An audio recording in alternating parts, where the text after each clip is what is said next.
Want the highest quality, lightest, best looking mini sprint parts in the industry? Need tech support, expert advice, and guided instructions? Look no further than www.hyperracing.com.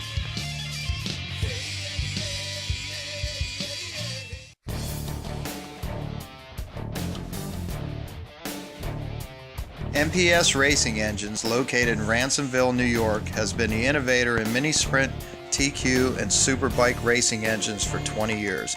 With dozens of track championships and hundreds of victories across the United States and Australia, NPS Racing Engines has become synonymous with performance and reliability.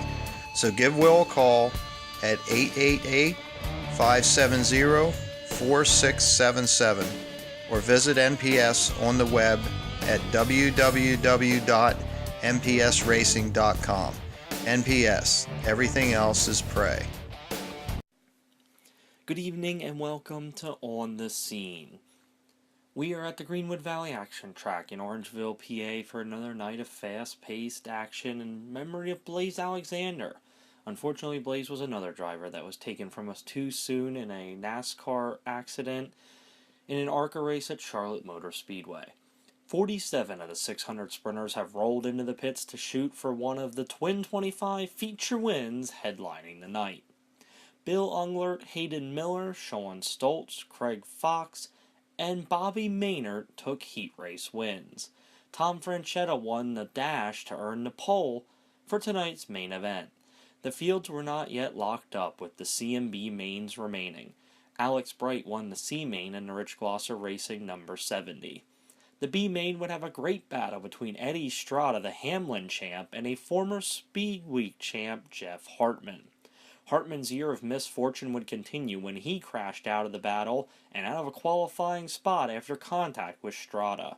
Sean Layton had to start in the 10th spot, Kyle Lick in 11th, but they quickly moved their way to the front, dueling with Todd Hoover inside the top 4. Those 4 drivers would move on coming out of the B main into the A, and the A main field was set.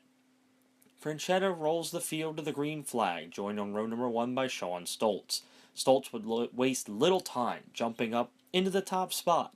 Stoltz would lead the parade with Bill Unglert hard on the throttle trying to run him down.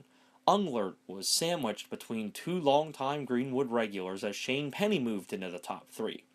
Penny would go around the outside of Unglert and do the same to Sean Stoltz. Unglert was second, Tyler DeVault was third, Tim Buckwalter fourth, and Sean Stoltz rounds out the top 5. As the race would break down, Penny would continue to dominate and drive to the victory.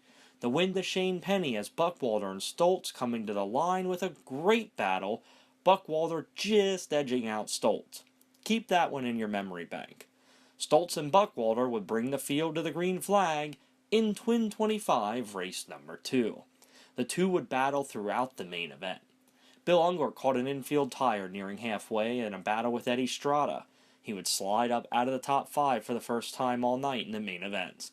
Tyler Brem and Dan Souter would begin to work their way to the front, and lap traffic was right in front of Sean Stoltz, when all of a sudden Eric Leonard slides high and slams the outside wall and the yellow flag flies, giving Stoltz open racetrack again.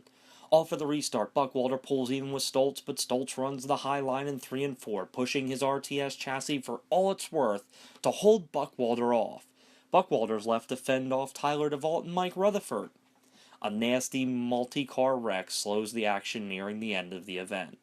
On the final restart, Rutherford goes by DeVault and starts to pressure Buckwalter. Buckwalter's all over Sean Stoltz for the win. He tried to bottom, but couldn't make it work, and on the final lap, just like that first race, flashback quickly to it, he comes up on the outside of Stoltz. At the line, Sean Stoltz just barely holds off Tim Buckwalter for the win. Mike Rutherford comes through the field to finish in the 3rd spot, with Tyler DeVault coming home 4th, and Eddie Strada rounding out the top 5. 2 great feature events and another weekend of 50 laps, just a little bit different of a format, go into the books. We were on the scene and glad to be there to cover it for you. Remember to check back on 600scene.com on the Facebook, and you can also follow us on Twitter for coverage from all the races that matter to you.